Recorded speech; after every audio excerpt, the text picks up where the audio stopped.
Lucas ¿Cuál? 1, Lucas capítulo 1, versículo 6. Ajá. ¿Te lo leo? Me puedes Vale, buscar vale, vos si léelo. querés. Dice, Zacarías Zacarías y Elizabeth eran piadosos e Ajá. intachables, justos delante de Dios. Sí, pero con No, pecado. ve lo que dice. Aquí tengo, te voy a leer otra. Yo tengo otra Vale. versión que dice, ambos eran justos delante de Dios. Después dice el texto, pero ve cómo dice el texto, el contexto dice, y se conducían, no que eran ontológicamente intachables delante de Dios, se conducían intachables en todos los mandamientos y preceptos del Señor. Eso no quiere decir que no hayan nacido con el pecado original. Entonces tenemos que mirar el contexto. Pero eran justos.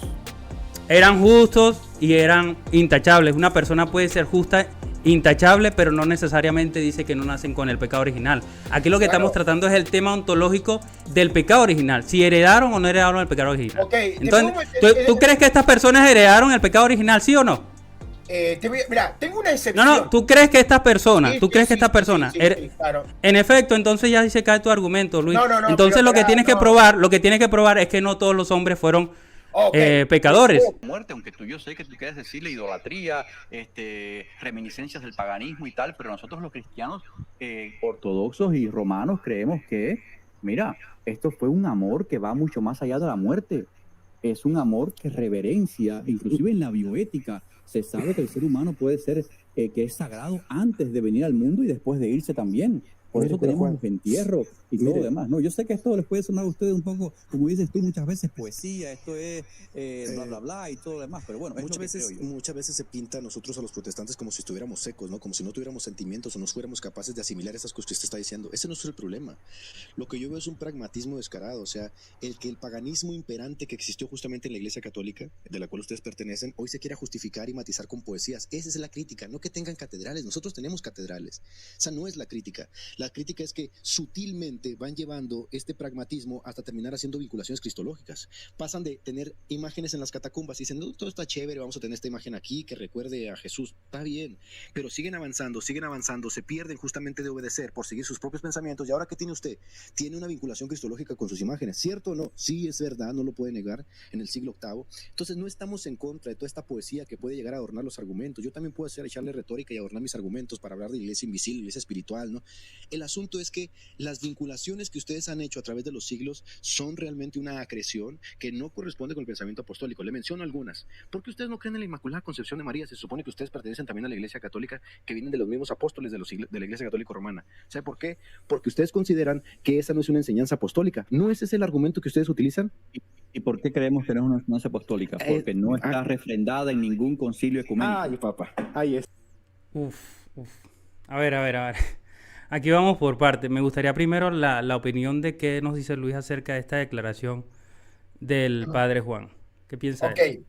Ok, perfecto. Los ortodoxos creen que María es inmaculada, fue inmaculada, que nunca cometió pecado y le llaman la purísima Virgen María, sin pecado, inmaculada. No creen en la Inmaculada Concepción. Ahora, ¿por qué? Sí, igual que algunos padres del protestantismo como Lutero Exacto, claro. Sí, entonces, sí, ¿por eso qué sí no te lo creen? concedo. Exacto, no creen en la Inmaculada Concepción porque los ortodoxos rechazaron el pecado original. Por lo tanto, como ellos rechazan el pecado original, ellos dicen, es que no hay necesidad de que María tuviera que nacer inmaculada en el sentido que lo quieren hacer los católicos de Occidente, porque claro, para los católicos y creyentes de Occidente... Luis, una pregunta de lo que estás diciendo. Ustedes dos, tanto el señor Juan como tú, dicen que su fe viene directamente de los apóstoles, ¿verdad? Sí. Entonces, que preservan la tradición apostólica. Exacto. ¿Cómo tú puedes probar aquí de que tú tienes la verdadera tradición apostólica y no la tiene el sacerdote Juan? Okay, no es mejor irnos a las escrituras y ver lo que la Biblia dice claramente. Ok, en este punto, por ejemplo, ¿vos crees en el pecado original? Sí, yo creo en el pecado original, lo que hereda la reforma. Y lo que vemos en la Biblia. Exacto. Entonces vos mismo me estás dando la razón. Yo tengo razones suficientes para creer que aquí el que está equivocado y el que no ha entendido las doctrinas apostólicas son los ortodoxos, no los católicos. Porque tanto vos como... Ahora, tú estás diciendo que el que ha entendido las doctrinas apostólicas son los ortodoxos y no los católicos, pero ahí surge otra pregunta. Sí. Porque la Biblia en ningún momento dice que todos los hombres hemos pecado, como dice el libro de Romanos 3:23, dice, en cuanto todos hemos pecado, fueron destituidos de la gloria de Dios. No dice, todos hemos pecado, menos María. Es por esa razón que tanto no puedo creer ni a los ortodoxos ni a ustedes. Entonces, ahí tienes otro problema más. Claro, lo que pasa es que yo como católico, y no solamente como católico, yo era protestante. Entonces, entiendo tu punto. Ahora, yo al estudiar la Biblia entiendo que tu objeción pierde un poco de fuerza cuando digo, pero tampoco dice, todos los hombres pecaron menos Cristo. No dice todos los hombres pecaron menos Cristo. No, pero cuando tú lees el versículo, y lees unos versículos anteriores de ese pasaje y lees otros versículos, dice exclusivamente de que Cristo fue perfecto y sin mancha. Y claro, eso no lo dice. Y eso no, ojo, eso no lo dice de María. ¿Entiendes? Claro, ahí se entiende perfectamente. Sí, pero es el contexto, ¿entiendes? El contexto viene hablando de Cristo, que es perfecto y sin mancha. Claro, y cuando habla de todos los hombres en general, aparte de Jesús, dice que todos hemos pecado. O sea, ese es un argumento completamente, me parece deshonesto de tu parte. No es deshonesto, porque... No, mira, te explico, mira. Te digo por qué no es eso. Yo entiendo tu punto y creo que es un argumento bueno. Creo que es bueno. Pero creo que no tiene tanto peso como para que fuera concluyente, justamente por esto. Ahora, mira, por ejemplo, tenemos otro caso en la Biblia. La Biblia dice, no hay justo ni siquiera uno, ¿verdad? No hay justo ni siquiera uno. Pero la propia Biblia, el Nuevo Testamento, dice que habían dos hombres, un hombre y una mujer, que eran justos, irreprochables delante de Dios. Entonces, justamente vos te das cuenta que la Biblia, no siempre, cuando usa la palabra todos, tenés que entenderla de la forma más literal. Porque si dice la Biblia, no hay justo ni siquiera uno delante de Dios, pero en los evangelios te dicen que habían un matrimonio justo delante de Dios e irreprochable, entonces, ¿quién miente? ¿Ves? Llevarías la Biblia. No, mira, Luis, ya van, un momento, vamos por parte. Primeramente, tenemos que entender que son diferentes contextos. La Biblia sí habla de los justos. Nosotros hemos sido justificados, habla el apóstol Pablo en el libro de Romanos. Justificados pues por la fe tenemos paz para con Dios. La Biblia también habla y dice que nosotros hemos sido salvados. Habla en ese contexto. Pero cuando se habla en ese contexto que está citando, está relacionado con que son personas intachables delante de los hombres. No así para con Dios. Ahora, en ese contexto, delante de los hombres. No está hablando delante de Dios. Y cuando habla de Romanos 3:23, está relacionado directamente con el pecado, de que todos hemos pecado. O sea, no puedes sacar una cosa con la otra. Pero el pasaje dice literalmente que eran justos delante de Dios. No dice delante de los hombres, delante de Dios. Claro, porque tienen esa eternidad de Dios dentro de sus corazones y son intachables, son personas intachables. O sea, Dios los miraba así, pero eso no quiere decir que no pecaron. Eso no quiere decir que no pecaron. Ahora, estoy dudando con ese pasaje. ¿Puedes buscar el pasaje y mostrármelo para buscarlo aquí? Claro. Vale. Vale. Dame un segundo. Abro la Biblia, lo busco en el celular al toque. Vale. Mientras tanto vamos a darle el chance aquí. ¿Qué piensa el hermano aquí? No, realmente en los diálogos siempre son importantes. Yo voy a salir un poco ahora. Solamente el caso de Cristo, ¿verdad? La Biblia habla claramente en 1 de Pedro 1:22, dice, refiriéndose a Cristo, el cual no hizo pecado, ni se halló engaño en su boca.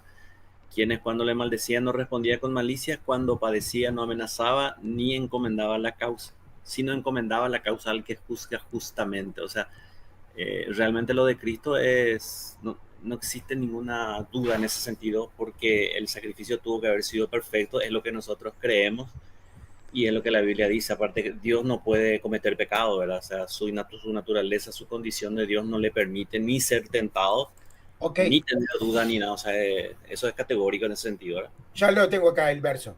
¿Te lo leo? Ya. Vale. Lucas ¿Cuál? 1, Lucas capítulo 1, versículo 6. Ajá. ¿Te lo leo? Le puedes Vale, buscar vale, vos léelo. si querés. Dice, Zacarías Zacarías y Elizabeth eran piadosos e intachables, justos delante de Dios. Sí, pero con No, pecado. ve lo que dice, aquí tengo, te voy a leer otra, yo tengo otra versión, que dice, ambos eran justos delante de Dios. Después dice el texto, pero ve cómo dice el texto, el contexto dice, y se conducían, no que eran ontológicamente intachables delante de Dios, se conducían intachables en todos los mandamientos y preceptos del Señor. Eso no quiere decir que no hayan nacido con el pecado original. Entonces tenemos que mirar el contexto. Pero eran justos. Eran justos y eran intachables. Una persona puede ser justa, intachable, pero no necesariamente dice que no nacen con el pecado original. Aquí lo que estamos tratando es el tema ontológico del pecado original. Si heredaron o no heredaron el pecado original. Okay, entonces, ¿tú crees que estas personas heredaron el pecado original, sí o no?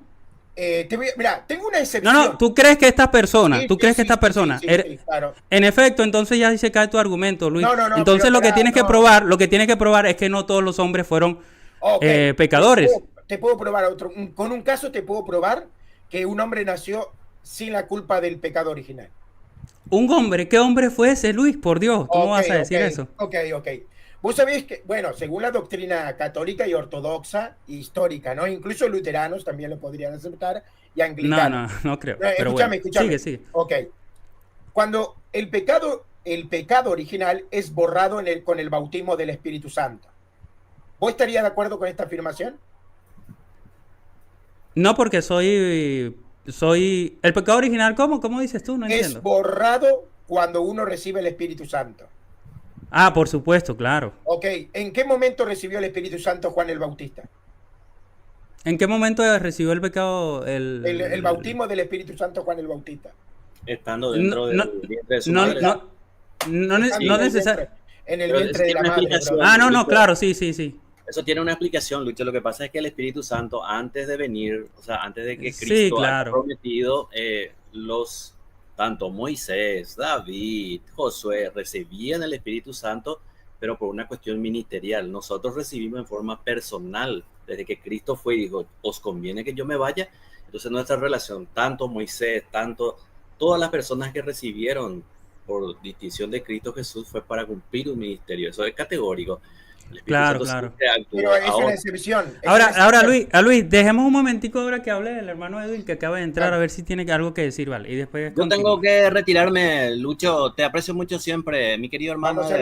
Gracias, hermano. Gracias por entrar. Dios te bendiga. Adelante. Los queremos mucho. Chau. Vale. Mira, creo que se acaba de salir Luis. ¿Qué pasó con Luis? Luis, ¿qué pasó?